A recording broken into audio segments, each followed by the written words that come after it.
Hello friends, எல்லோரும் எப்படி இருக்கீங்க? கண்டிப்பாக நல்லா இருப்பீங்க நம்புகிறேன். நிறைய பேர் வந்து பாரு வந்து திருப்பி ஃபைனல்ஸ்க்கு வர வாய்ப்பு இருக்கா? ரெட் கார்டு வந்து அந்த ரிவோக் பண்ணுறதுக்கு வாய்ப்பு இருக்கான்லாம் கேட்குறீங்க. எனக்கு தெரிஞ்சு அதுக்கு வாய்ப்பு இல்லை. ஏன்னா சேனல் இது ரொம்ப பிளான் பண்ணி தான் பண்ணானுங்க. ஸோ அவனுங்க அது சாண்ட்ரா விஷயங்கள் இல்லைனாலுமே ஏதோ ஒன்று சொல்லி இந்த கேஷ் பாக்ஸ் இருக்கிற வீக்கில் வந்து கண்டிப்பாக அவளை வீக் பண்ணுறதுக்கான எல்லா பிளானும் போட்டிருப்பாங்கன்னா, இது வந்து அவளாக வந்து மாட்டிக்கிட்ட ட்ராப்புன்னு சொல்லும்போது நம்ம ஒன்றும் பண்ணுறதுக்கு இல்லை. ப்ளஸ் வந்து இது அவள் தப்பு தானா அப்படின்னு கேட்டால், அவள் எப்போ தப்பு பண்ணுவா அவளை மாட்டி விட்டுட்டு எவிக் பண்ணிடலான்னு யோசிச்சுட்டு இந்த டீமுக்கு வந்து இது வந்து ஆட்டோமேட்டிக்காக அமைஞ்ச ஒரு விஷயம் தானே தவிர, இல்லைனாலும் அவளை டைட்டில் வின்னர் ஆக்கியிருக்க மாட்டாங்க. கண்டிப்பாக இந்த வாரம் கேஷ் பாக்ஸ் விஷயம் போன சீசனில் எப்படி ஜாக்கை பிளான் பண்ணி அமைச்சாங்களோ அந்த மாதிரி ஏதோ ஒரு பிளான் வச்சு அமைச்சிருப்பாங்க. இது அவளாக மாட்டிக்கிட்டா அப்படின்னு சொல்லும்போது அது அவங்களுக்கு ரொம்ப வசதியாக போயிடுச்சு அப்படின்னு தான் சொல்லணும்.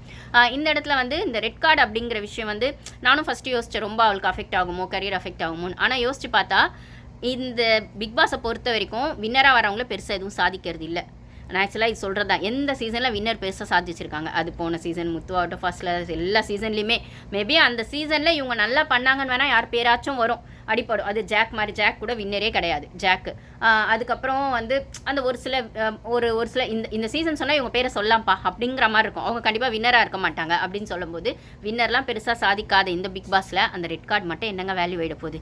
அதை விட்டால் உலகத்தில் வேறு ஆப்ஷனே இல்லையாண்ணா. பிக் பாஸ் பார்க்குறத விட பார்க்காத ஆடியன்ஸும் ஒரு சிலர் இருக்காங்க. பிக் பாஸ்னால் என்னன்னே தெரியாத ஆடியன்ஸும் ஒரு சிலர் இருக்காங்கன்னா, இந்த யூனிவர்ஸில் நிறைய விஷயங்கள், நிறைய வேலைகள், நிறைய திங்ஸ் இருக்குது அப்படின்னு சொல்லும்போது பிக் பாஸ் வந்து ஒரு part of the world.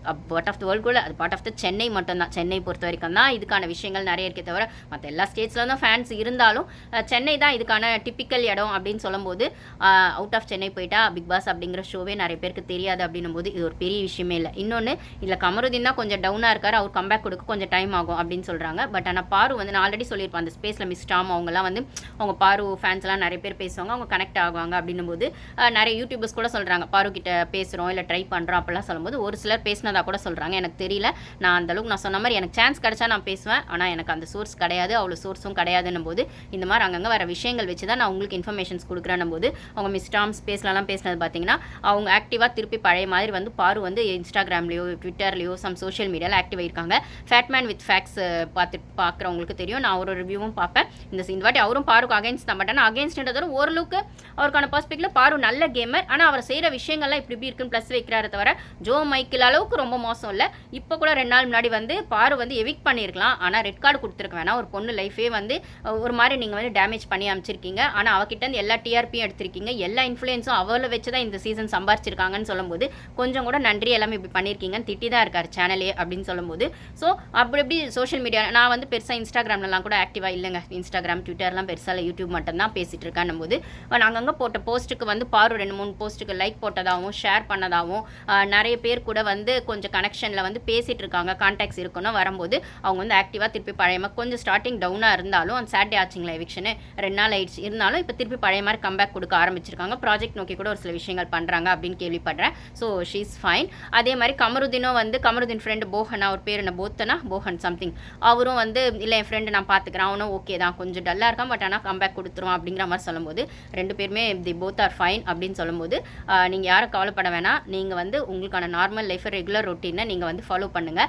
So அவங்கவுங்களுக்கான விஷயங்களை அவங்க கண்டிப்பாக அதுவும் பாரு மாதிரி ஆளெல்லாம் கண்டிப்பாக கம்பேக் கொடுத்து அவங்க வந்து இது ஒரு விஷயமாவே கன்சிடர் பண்ண மாட்டேன். டேய் நீங்களாச்சும் உங்கள் கேம் ஆச்சு போடா, என்ன வச்சு தானடா ஷோ பண்ணீங்க, இதுவும் ஷோக்காக பண்ண டிஆர்பி தான்டா, இந்த ரெட் கார்டை வச்சு என்னடா கேட்க போகிறீங்க, ஒன்றும் கேட்க முடியாது. என்ன உங்கள் ஷோ கூப்பிட மாட்டீங்க அவ்வளோ தானே, உங்கள் ஈவெண்ட்ஸ் கூப்பிட மாட்டீங்க, செலிப்ரேஷனுக்கு கூப்பிட்டு ஒரு 4 மீல்ஸ் ஃப்ரீயாக கொடுப்பீங்களா, 4 ஐஸ்கிரீம் ஃப்ரீயாக கொடுப்பீங்களா, இல்லை 4 என்னது அந்த ஹாட் ட்ரிங்க்ஸ் இருக்குல்ல அதுதான் அதை கொடுப்பீங்களா, அவ்வளோதானடா. அது ஒன்றும் தேவையே இல்லை. அதுக்கு வந்து நான் ஒரு 5 ஸ்டார் ஹோட்டல் போய் அந்த 4 மீல்ஸை நானே ஃப்ரீயாக சாப்பிட்டுக்குவேன், 4 ஃப்ரெண்ட்ஸ் கூட நானே ஜாலியாக இருந்துக்குவேன், உங்களோட அந்த செலிப்ரேஷன் ஒன்றும் எனக்கு தேவையில்ல, நீங்கள் கூப்பிட்டாலும் நான் வரத்துக்கு தயாராக இல்லைடா அப்படின்ற மாதிரி டாட்டா பை பை வந்து பாருவே சொல்லிடுவாங்க அப்படின்னு சொல்லும்போது கமருதீன் தான் கொஞ்சம் வரது கஷ்டம். ஏன்னா அவர் சீரியல் ஏதோ பண்ணிருக்காரு விஜய் டிவியில், அது என்ன மகாநதியோ சம்திங் சீரியல் பண்ணிருக்காரு இல்லை நிறைய. ஏன்னா அவன் ஏற்கனவே பயந்தாங்கொழி தான், பண்ணுறதெல்லாம் இவர் பண்ணு வராமா, ஆம்பளை ஹீரோ கெத்துன்னு அவனை பண்ண விட்டு வேடிக்கை பார்த்தது இந்த ஹோஸ்ட்டு, அப்புறம் அவனை உசுப்பேற்றி விட்டு வேடிக்கை பார்த்தது இந்த அரோரா அப்படின்னும் போது அவங்க பேச கேட்டாலாம் இவர் எல்லாம் பண்ணு வராமா, இப்போ மட்டும் ஃபீல் பண்ணுவாராமா அப்படின்னும் போது அவருமே வந்துட்டு அவன் ஃப்ரெண்டு ஏதோ ஒன்று சொல்லி வந்துடுவாருன்னு சொல்லும்போது அந்த ஒரு பயம் பருவிடமாக அவனுக்கு பயந்தாங்கொழி தான் அப்படின்னு சொல்லும்போது அது கொஞ்சம் வெளில வரத்துக்கு கொஞ்சம் டைம் இருக்கும். அகெயின் வந்து அவங்கவுங்க வேலையை அவங்கவுங்க கூடிய சீக்கிரம் பார்க்க ஆரம்பிச்சிடுவானுங்கும் போது நம்மளுமே இந்த ஷோலேருந்து கொஞ்சம் கஷ்டமாக இருந்தாலும் பார்வை ஏதோ திருப்பி வந்து எனக்கு தெரிஞ்சு இன்னும் சோஷியல் மீடியாவில் அவங்க ஃபுல்லாக ஆக்டிவாக வரல, அங்கங்கே கேட்குற விஷயங்கள் தான் சீக்கிரம், ஏன்னா இன்டர்வியூஸும் கொடுக்கக்கூடாதுன்னு ரெஸ்ட்ரிக்ட் பண்ணியிருப்பானுங்க இந்த ஷோ. ஒரு 3 மாதம் இருக்குமோ இல்லை 4 மாதம் இருக்குமோ அது இருக்கும். அதனால் இன்டர்வியூஸும் அவங்க வெளில பெருசாக கொடுக்க முடியாது. எனக்கு தெரிஞ்சு அந்த ஸ்பேஸில் வர்றதுக்கும் அவங்க ஏற்பாடு பண்ணுவாங்கன்னு நினைக்கிறேன் மிஸ் டாம். ஆனால் அது எப்போ நடக்கும்னு தெரில. நடந்தால் நான் உங்கள் கூட ஷேர் பண்ணுறேன். வந்தாங்க பண்ணாங்க. பட் ஆனால் இப்போ வரைக்கும் அவங்க ஃபைன். அவங்க வந்து ரெகுலர் வந்து ரொட்டீனுக்கு வர ஆரம்பிச்சிட்டாங்கன்னு சொல்லும்போது நீங்களும் அவங்கவுங்க விஷயங்கள் அவங்கவுங்க பாருங்கள். ஸோ இதுக்கப்புறம் நீங்கள் கேம் பாருங்கள், வின்னர் பாருங்கள், அதெல்லாம் உங்கள் இஷ்டம். பட் ஆனால் பாரு பற்றி விஷயங்கள் வந்து நீங்கள் கவலைப்பட வேணாம். பாரு பற்றி அங்கங்கே விஷயங்கள் வரும்போது கேட்டுக்கோங்க, என்ஜாய் பண்ணுங்கள். அவங்க லைஃப்பும் நல்லாயிருக்கும்னு நம்ம நம்புவோம். கண்டிப்பாக அவங்க கம்பேக் கொடுத்து அவங்க சென்னை மட்டும் இல்லைங்க, நிறைய நீங்கள் பார்ப்பீங்கல்ல வைப் வித் பாருன்னு பார்க்குறவங்களுக்கு தெரியும். நிறைய ட்ராவல் வ்ளாக்ஸ் பண்ணுவாங்க. அவங்க அம்மா உள்ளே வந்து சொன்ன மாதிரி தான் நிறைய கண்ட்ரீஸ்க்கு அவங்க ட்ராவல் பண்ணியிருக்காங்கன்னும் போது அவங்க எக்ஸ்ப்ளோர் பண்ணுற விஷயங்கள் நிறைய இருக்கிற பட்சத்தில் இது ஒரு விஷயமே இல்லை. அவங்க ஜஸ்ட் லைக் தட் இதை கடந்து போயிடுவாங்க அப்படிங்கிறது தான் என்னோட நம்பிக்கையாக இருக்குது. பாரு மாதிரி ஒரு பொண்ணுக்கு வந்து இதெல்லாம் ஒரு பெரிய விஷயமே கிடையாதுன்னும் போது கமருதீன் வெளில வரத்துக்கு அவர் ஃப்ரெண்டு ஹெல்ப் பண்ணுவார், இல்லை அவங்க ஃபேமிலி அவங்க அக்கா ஹெல்ப் பண்ணுவாங்கன்னும் போது ஸோ எனக்கு தென் இதுக்கு மேலே பிக் பாஸ் பாருங்க பார்க்காதீங்க. ஆனால் நான் பார்க்க மாட்டேன், அந்த வின்னர்லாம் பார்க்க மாட்டேன். பாரு மாதிரி இப்போ பாரு அடித்தவங்களுக்குலாம் திருப்பி எங்கேயோ ஒரு இடத்துல அடி விழுதுன்னா போய் பார்க்க அன்னைக்கு பண்ணடா கர்மா இஸ் பூமரங் அப்படிங்கிற மாதிரி பார்த்து என்ஜாய் பண்ணலாமே தவிர மற்றபடி நீங்கள் அந்த வினோத்தை வின்னராக அதெல்லாம் வந்து எனக்கு தேவையே இல்லாத விஷயம். அந்த வினோத்தம் ஒன்றும் அவ்வளோ நல்லவெல்லாம் கிடையாது. இப்போ உள்ளே இருக்கிற 6மே மிக்சர் கண்டென்ட் தான், 6மே ஈர வெங்காயம் தான் என்னை பொறுத்த வரைக்கும். அப்படின்னும் போது என்னமோ பண்ணியிருக்கோங்க, என்னமோ பண்ணுங்க அப்படின்ற மாதிரி தான் இருக்குது. ஆனால் பாரு மட்டும் எங்கேயாவது இன்டர்வியூ வந்துச்சு, ஏதாவது ஒரு விஷயங்கள் வந்துச்சுன்னா கண்டிப்பாக நான் உங்கள் கூட ஷேர் பண்ணுறேன். ஸோ இப்போ வந்து அவங்க வந்து கம்பேக் கொடுக்க ரெடி ஆகிட்டாங்க அப்படிங்கிறது உங்கள் கூட ஷேர் பண்ணிக்கிறேன்.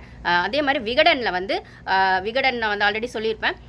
கனி எவிக்ஷன்லாம் 2-3 வந்து கேன்சல் ஆகும்போது விகடன் வந்து அந்த ஆர்டிக்கல் வந்து அந்த விஷயங்கள் என்ன ஆகும்னா நிறைய விஷயங்கள் அவங்க போடுவாங்க அவங்களோட இதில் விகடன் பத்திரிக்கையில். பட் ஆனால் அது வந்து 2-3 வாட்டி கனி எவிக்ஷன் போட்டுமே அதை இந்த சேனல் கேன்சல் பண்ணதுனால அதுக்கப்புறம் பெருசாக வரலைன்னா அதில் ஸ்ட்ராங்காக வர பட்சத்தில் தான் நானும் 2 வாட்டி கனி எவிக்டட்னு சொல்லியிருப்பேன். ஆனால் அதில் வந்துமே சேனல் பண்ண கோல்மாலால், ஏன்னா சேனல் தான் இவனுங்க காப்பாற்றி வச்சாங்களே கனியை அப்படின்னும் போது அதுக்கப்புறம் அது பெருசாக வந்து பேசவும் முடியல ஸ்ட்ராங்காக இவனுங்க சேனல் என்ன பண்ணுவாங்களோ அப்படின்னு. ஆனால் இந்த வாட்டி அதே விகடன் வந்து பாரு பற்றின விஷயங்களும் ஸ்கேம்ரா பற்றின விஷயங்களும் போட்டிருக்காங்க.